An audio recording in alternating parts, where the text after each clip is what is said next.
Hello, everybody, and welcome to the Unstoppable Leadership Spotlight podcast, where we hear from influential leaders and their game-changing insights. I am Jaclyn, your host, and today I want to welcome our amazing guest, Damian Andrews. Damian and I have some history. I first met him when I was on his podcast, so you got to check his out.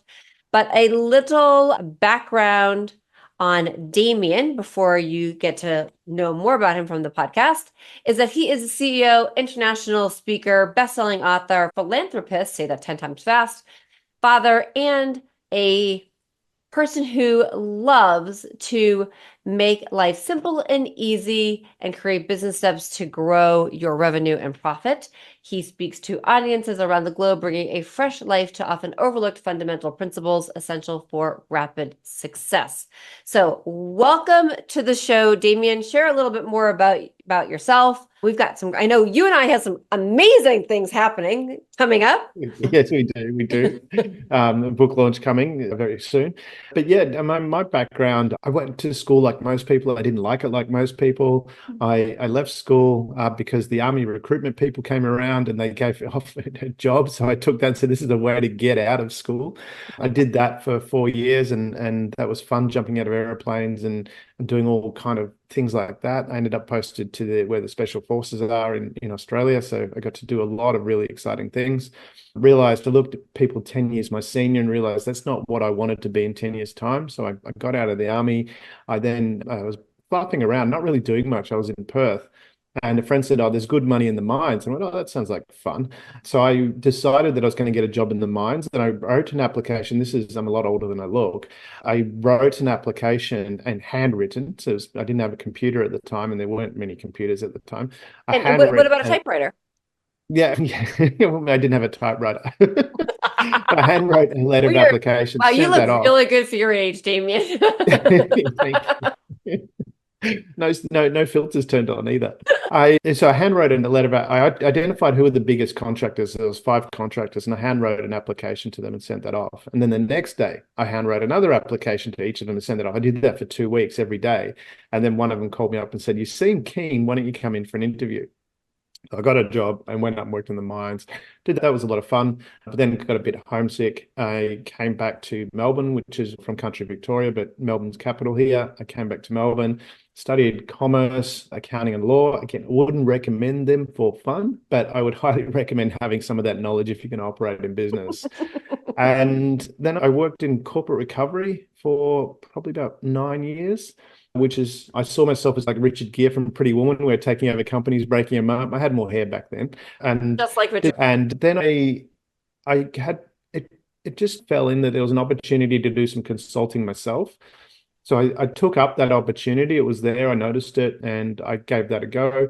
It started to work. And then from there, I've pretty much done my own consultancy from that point into a variety of different companies from small businesses. So with small turnovers, one of my clients had it was a second generation company, engineering company, and they were turning over 8 million. And then over 18 months during COVID, I took them up to 25 million. And we just made some simple changes. They didn't work any harder. They just did some things more effectively and resulted in a lot more revenue. And then other clients that I work with, they're multi-billion-dollar companies, and we've put in places systems and strategies to help improve how those companies operate. That's that is a lot of amazing, great things that you've done and accomplished. But one thing that you said that really sparks my brain, and that is you saw the opportunity. You saw the opportunity for the to be the consultant. And in so there's two things. So you saw that in your story about how you've accomplished so many great things. I'm curious, is there one person or persons who exemplified or shared great leaders or that were great leaders for you that you were able to model things after, or was it oh, I think I can do this a bit better? Yeah, the two-part question. Great questions too. The first part of that question was, I have a number of programs that I've written. One of the things I did have was an RTO, what we call an RTO here, Registered Training Organization, and I've developed a lot of IP and that I implement with companies. And one of the things that we have, and I have a program called Be the Black Hole, Become a Force So Powerful, Your Goals Come to You. And that's leveraging off your reticular activating system. And we've all had that experience where we've bought something, usually it's a car, and we'll drive the car off the lot, and then we see that car everywhere. Now, Hmm. everyone didn't go out and buy the car at the same time and suddenly start driving on the street. The car was always there. You just noticed it because it's relevant to you. And when you set up your brain to use your reticular activating system effectively, all of a sudden you see these opportunities right there in front of you.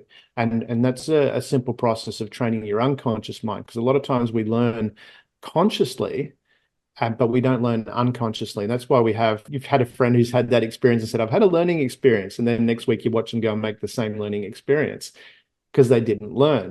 And learning and action is an unconscious function. So when you incorporate that, and that's what Be the Black Hole is about, is using your reticular activating system to notice things that are right in front of you. Yeah. And the other part of that question where you were asking about mentors, I was very fortunate to have some really great mentors. And one of them was a gentleman called Greg Larson. He was the managing director and chairman of BP, the big energy company.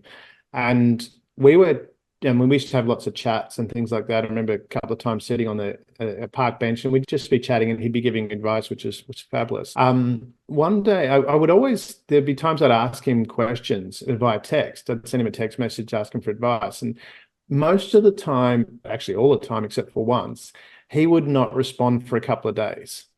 And I know what he was doing there. He was making me think about it before he responds. So he was teaching me to fish. And there was one day I had something coming up and I was a bit worried about it. And I wrote to him and I said I was worried about it. Going into this thing, I wasn't sure what to do or where I was going to do okay. And I wrote to him about that, explained the situation, and said, could we have a chat because I'm going to this meeting soon? And this was the one time he did respond immediately. And he wrote, Damian, I think you should back yourself that you'll make the right decision in the moment. And to me, that was the most profound advice I have ever received, was just believe in yourself. You're going to do okay. Even if you mess it up, you'll get some feedback where you can then learn from it.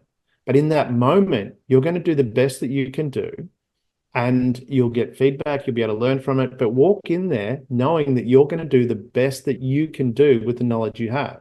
Doesn't mean it's all going to work out, but it's the best that you can do with what you have. And that's when you have that. I had a friend, I was doing some lectures and I was walking around afterwards and one of the people there, his friend came up to me and said, you just walk like you own the space.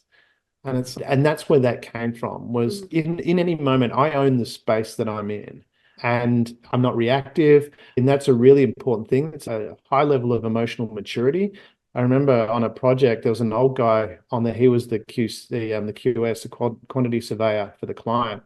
So basically, he had sign off on everything. And he was a grumpy old guy that should have retired a long time ago, but he was still working. And he could be difficult at times. And I was wearing a suit at the time with braces, 80s style braces. I thought that was really cool when I was doing this project. I thought it was great and I was having fun. And we were talking and he, for whatever reason, he grabbed one of the braces and just flicked it. And I pretty much ignored it. I just went and I stayed focused on what I was doing. And I didn't go, oh, how dare you do that? And I just ignored it and kept talking and explaining and then he stopped and he goes, I really love that you wear those braces. They look really cool. I just don't have the guts to do that. And it's interesting, whereas if I had reacted and got, how dare you, and basically reacting to his action rather than me being in control of mine, it would have been a completely different outcome. But because I stayed focused on my objective was to deal with the situation we're in, the stuff on the side was a distraction, red herring, whatever you want to call it. But then because of that, because I didn't react, he then opened up and it actually further developed our relationship. It came to the point where most of the things I would put forward, he would advocate for as this project and move forward. So it became a different way of staying in control, Yeah. maintaining that control and focus. And this comes back to Be the Black Hole. That program that I have is being very clear about what it is your objective is and staying focused on that and not letting little distractions take you away, because it just hinders the progress.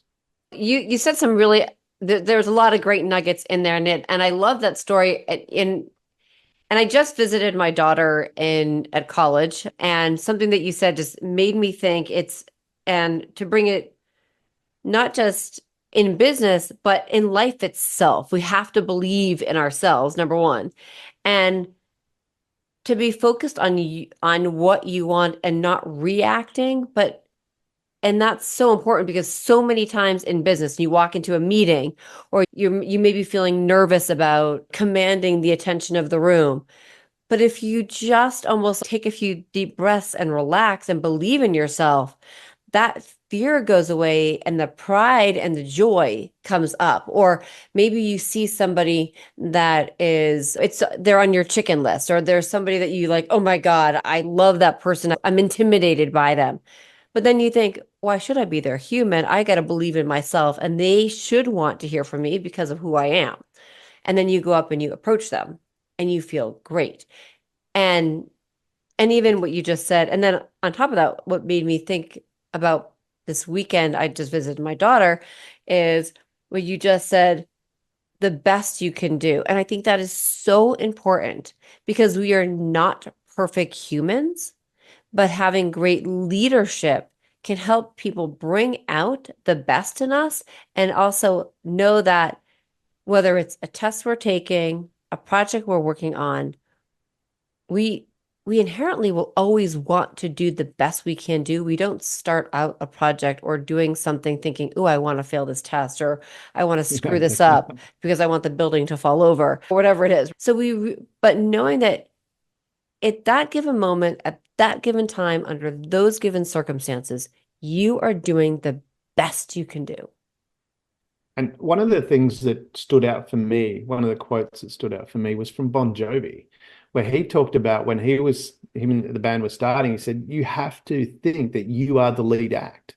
You have to do that from the very beginning. You are the lead act.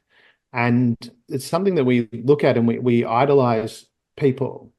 And when I was younger, I made a decision because a lot of people talk about, I want to be the next whoever it is, Elon Musk or whatever, and they want to be something, but that's not you. I made a decision a long time ago. I'm going to be the Damian Andrews. That was my decision. I wasn't going to emulate anyone. And I had a long time ago when I was in the army on my desk in my room, I had a little poster quote thing that said, don't go where the path may lead, go instead where there's no path and leave a trail. And that's where that foundation came from. I'm not trying to emulate anyone else. I draw from other things, Yeah. but I don't elevate them above me. I have just as much talent as any other person that's accomplished anything on this planet. That's how I see myself. And I think we all should see ourselves that way as well. I totally agree. And I think it's so important where you said to keep on that idea where you said, I set out to be the best Damian Andrews, because that's who you are. And The that Damian Andrews. That's it. the Damian Andrews, like I am Yeah. the Damian Andrews. And Yeah. what's really important though is what you said, where you two said you always have to think that you're going out as the lead act. And it's something that whether you believe in it or not, and I believe that you should believe in it, that is manifesting. And manifesting, if you think it, that you are the lead act, you'll be the lead act. If you think you'll be the CEO, you'll be the CEO. You have to believe the part, look the part, feel the part, and know the part inherently and take it on and embody it 100%. And I know you and I have had lots of interesting, funny, fun conversations about this, but we also know that when you step into a room full of people, you have to step into that room with the belief of owning the room and where you want to be, the person that you want to be, and not thinking it as, oh, if I do this, I will become. No, you are it. You are there. You have arrived. Yeah. And a way you can test that, and you're exactly right, you have to have that belief that you are already there. And you are, you have everything inside to, you might have some skills and behaviors you need to learn. But as a being, you have to separate those two. And I talk about that. I have a program called Negotiation Magic, which is a high-end negotiation program. And you have to come from that place that you already know what it is that you want. And the biggest test that you can use is how comfortable are you with silence? Because a lot of times we walk into the room and you want to say things, you want to talk. And it was interesting last night, I was at a meeting and I was talking and giving explaining something to a person that was next to me.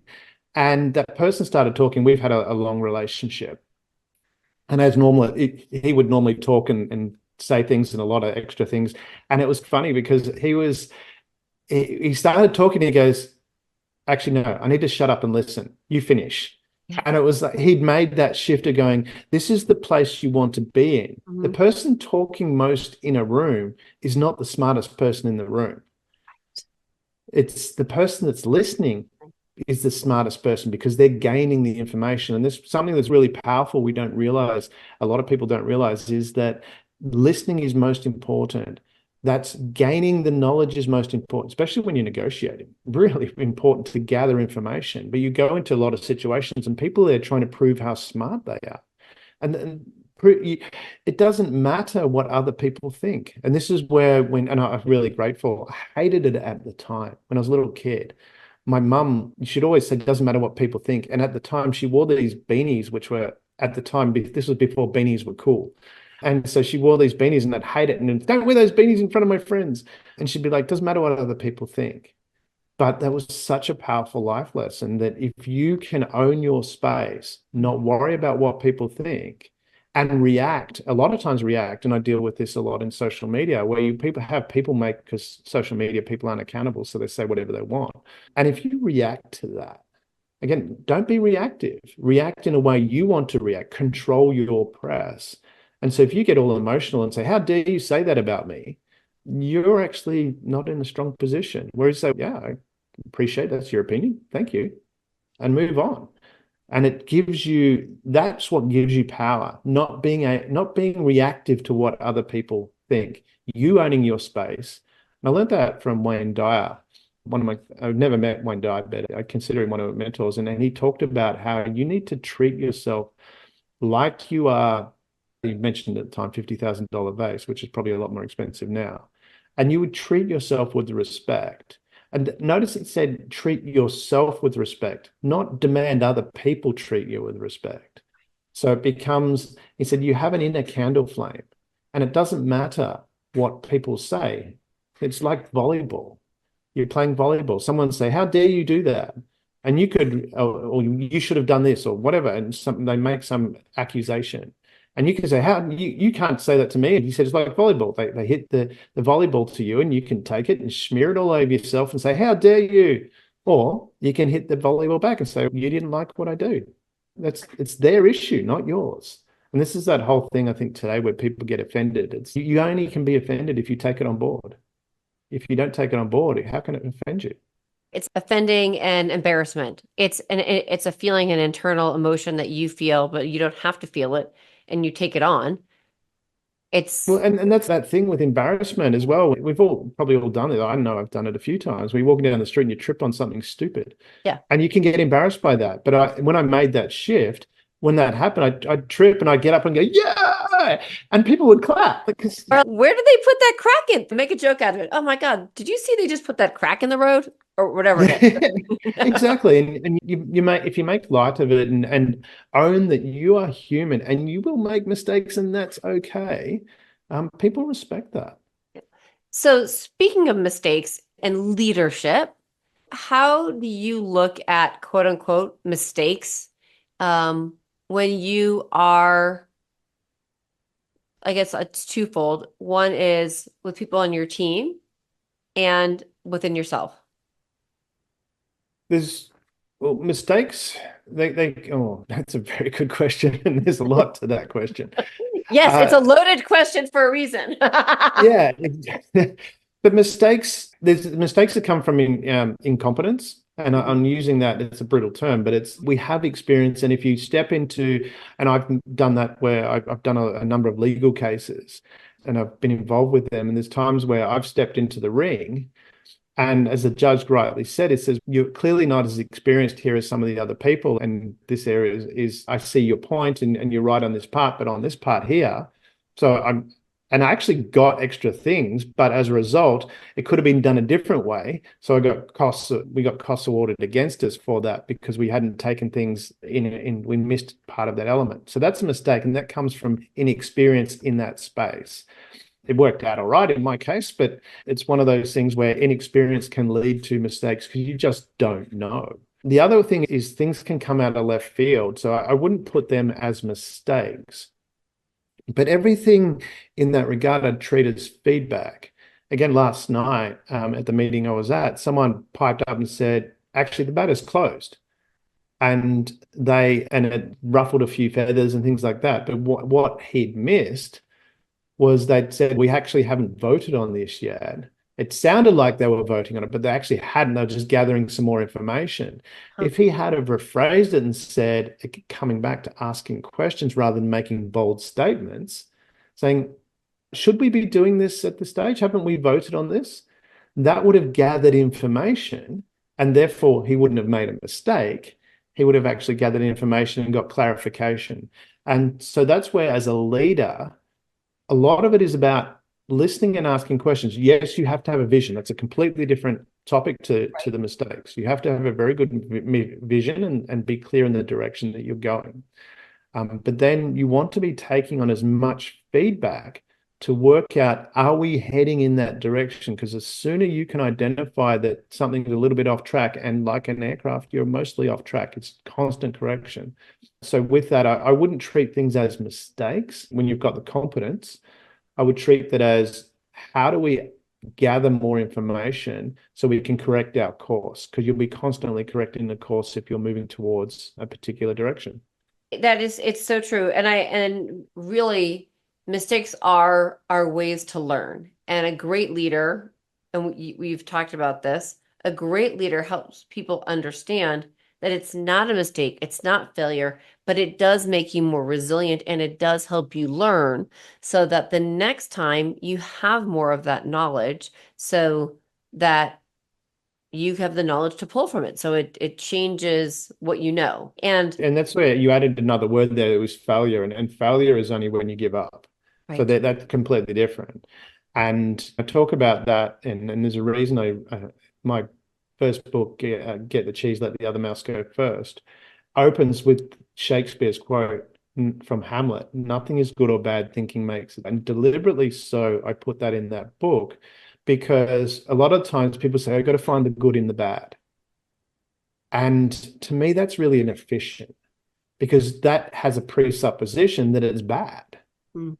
So you've got to go through this process of going, oh, this is bad, this sucks. And then you're going through that process. And then you've got to find the good in it. That can be hard work, which who likes hard work anyway? And it creates a whole bunch of negative feeling in you. But if you have that approach from Hamlet, nothing is good or bad. So this is an event. So rather than going, oh, this is bad, why did this happen? And going through that process, you go, this happened, how does this serve me? Immediately, it's not good or bad anymore. Right. It's something that serves you. And a lot of times when things don't work out, I had this discussion with my son's karate sensei. He was a 7th Dan black belt at the time. He's now 8th Dan, but at the time he was 7th Dan. And we're talking about hard and easy. And I said, it's relative to your skill. You're a 7th Dan black belt. If I asked you to do grading at yellow belt level, the first level, how hard would that be? And you go, it'd be very easy. And I said, well, that's because you're a 7th Dan black belt. You have the skill. And this is where we need to reframe that. And when we reframe what's happening as to how is it difficult because of my skill level, all of a sudden it's not the event is hard. It becomes, what can I do to be better at getting where I need to get? And that opens a whole bunch of doors in your mind, your unconscious mind, to learn new things much, much quicker to get to where you want to go. But it comes back to that thing where learning is a process. To learn something, you have to let go of something. And a lot of times, because they say adults learn slower than children, Mhm. which to me, that doesn't make sense. And what is the difference between adults and children? If you ask it, if you explain something to a child, a lot of times, especially young children, they're listening, they're going, oh, really? I didn't know that. If you explain something to an adult, they'll start talking and tell you what they know. And so they're Right, not learning. right. Because we spend so much time as adults, it's like listening with one ear because we're always thinking about what we can comment versus just being a good listener. And Most of the time when you're talking, and notice you'll do this, and I do this as well, we all do it. If someone's talking to you, you're immediately thinking about what you're going to say next. yeah, You're not really listening. But right. when you actually stop, when you stop yourself and go, what are they really saying? All of a sudden, you take on a whole bunch of new information. And now that's a challenging position to be in because now you're vulnerable. Now Mm, you could be wrong. You could make a mistake, as we talked about right. before.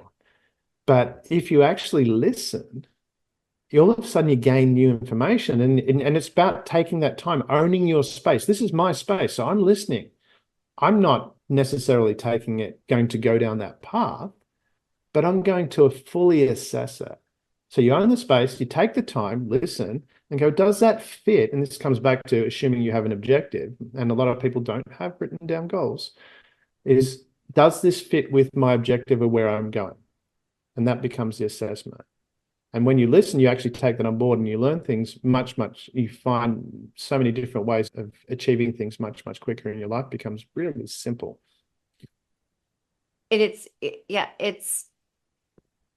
listening is like it's like the key to so many, it's like the key or the root to so many areas within leadership. So speaking of leadership and what we've been talking about, how do you, I should say, what would be like one game changing or insight that you could share with somebody who's leading a team to to get better at to get better at listening and or also to help their, as I call them, team members or partners with it that they are working with do better when it's the time for them to learn, meaning maybe they made a mistake, but it's the learning opportunity. That's another good question. So the thing, the challenging part for that for a lot of people is it's not external. The steps you need to take are not external. And that's what you and I are working on with Yeah. the book that we're writing about, what we call authentic leadership. And this is the part of it's a process of your own personal growth, your own personal reflection, which is why we're creating it as a Yeah. workbook, because you need to go through that journey. It's not something you can learn from yourself, from externally. It's only something you can go through that process yourself. And you need to make that level of growth. And this is something that we, again, as adults, we get attached to an identity. And Mhm. that's what I wrote about in my second book, Get Shit Done, was whatever follows I am, that's what you are. That's what you believe you are. That's what you train your unconscious to be.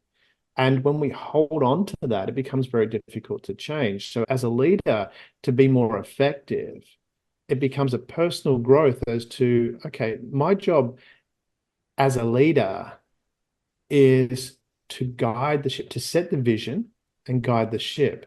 I have a friend who has a massive company, multi hundreds of $1 million turnover. And he got really sick. He was working really a lot and got really sick because of work, drove himself into being unwell. And he's had to spend 9 months in bed. He could not leave the bed. And as a result of that, he still had getting his company reports on the computer and things like that, but he wasn't in the business. The business actually performed the best it ever has. And he realized what he needed to do was set the direction and then get out of the way. And a lot of people have, and this is again owning that space, being comfortable with, because a lot of times we feel, oh, I'm going to lose my position, and we feel vulnerable. But again, when you own your space, you're comfortable with that position. Now, he just come back from Mongolia riding his motorbike around for 6 months, running his company And this is, again, turning over hundreds of millions of dollars because he sets the vision. This is where it's going. He listens and empowers the staff to go and do what they need to do because not everybody wants to be the leader of a company. This is the thing we think, and this is part of that scarcity mentality we can have, which is part of a survival thing that if you believe in evolution, that's what we needed to survive. And if you believe in creation, then it's probably a similar sort of thing, creation, if I can say that word. But we have this innate thing of a scarcity mentality that someone's going to take our position. But if you are a good leader, if you have a clear vision of where you're going and how you're benefiting the world, which is a key part of that, how you're benefiting the world, then there's nothing else. There's no one like you. You are the only unique person. And there are a lot of people that are going to want to follow that because they don't want to be leaders. And they're the people that you want to find. You have a very, very clear, own your space. This is the direction we're going. There'll be people, if you're benefiting people, there'll be people that want to be part of that.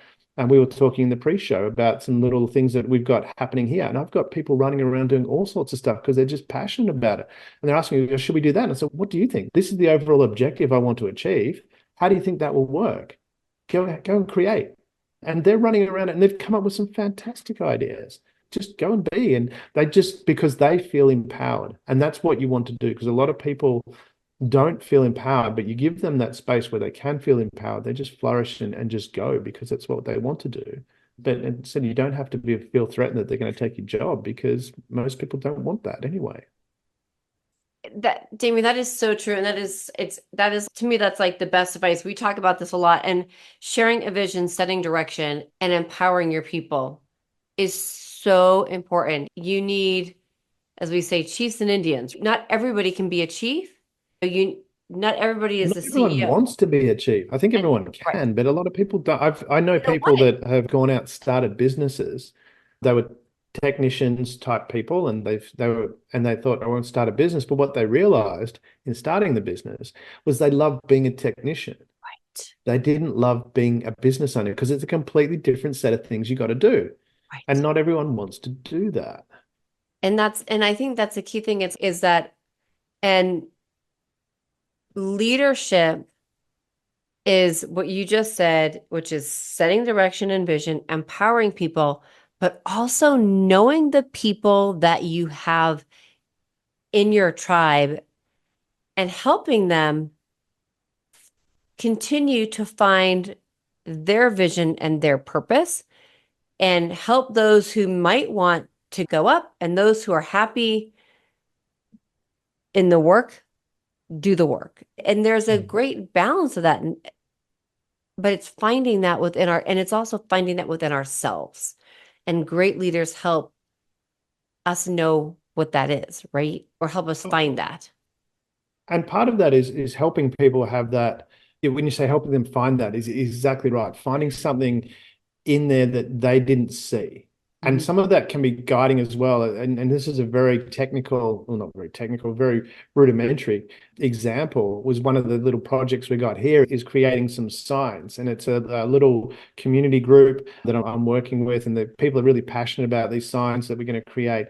And some of the metal that they've found is folded in half. So then they need to unfold it. So it's sheets and it's folded like that.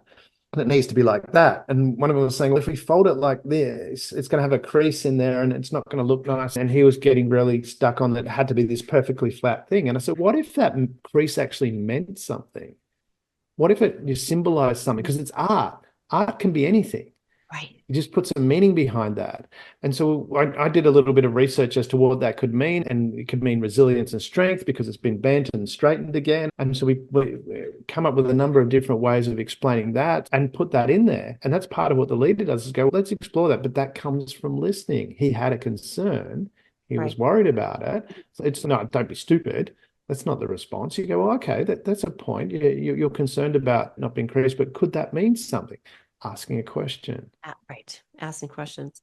Damian, I could talk to you forever about so many things about leadership. So I have one question I want to ask you, because we are all always works in progress. What is one aspect of your leadership that you're still working on? And how are you challenging yourself to grow in that area? You got lots of good questions.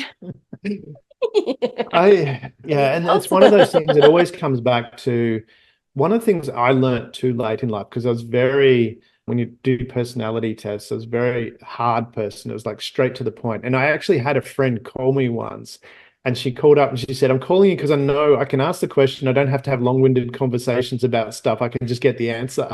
I was like, yeah, I could do. And so that was for me, it was one of those things that I learned later in life that a lot of times what people remember is not so much what you say, but how you make them feel. And so that's something that I've spent a lot of time on and still really focus on now. I'm pretty good at it, but that's my key focus is in an interaction, how am I leaving the people uh, in their feelings about what's going on? Because emotion is a big driver for people. So I want them to be, I shouldn't say I want them to feel good because there's times where I don't. And Right. I deliberately make people feel uncomfortable, depending on who, where, what situation is. Similar, we're recording this while you guys are having elections. We've just had some elections here as well, and there were certain people I wanted to make very uncomfortable, and I did things in a way to make them feel uncomfortable. But again, it was knowing that people are emotional. They a lot of times they're driven by emotion. So how do we facilitate that? And that's an area that I really focus on now is understanding how am I communicating in a way and what reaction is that having from an emotional perspective from them, because that's most likely what they're going to remember. Yeah, that's really key. And that's a really good thing to note. And for our listeners, to let people, to leave people either feeling intentionally feeling a little bit better than when you first met them, or depending upon if it's in the case of, as you were just saying, it could be in a meeting, maybe making somebody feel a little bit uncomfortable if that's your intention. But really, at the end of the day, no matter what we do, even if you made that person feel uncomfortable, it is still treating them with respect. And I know that you would also still, if they were to give you a review at the end of the day, it would probably still be a 5-star review because you probably help them think and see something maybe a little bit different. And that's part of that leadership process. I know Steve Jobs comes up a lot in leadership. And as he talked about, it's not my job to be your friend. I'm paraphrasing, but not my job to be your friend. My job is to help you be the best you can be. And a lot of times that can be uncomfortable for people. Right. And so how do you take them on that journey so they can be the best that they can be in a way that pushes them to places where they're capable, they just don't see it yet.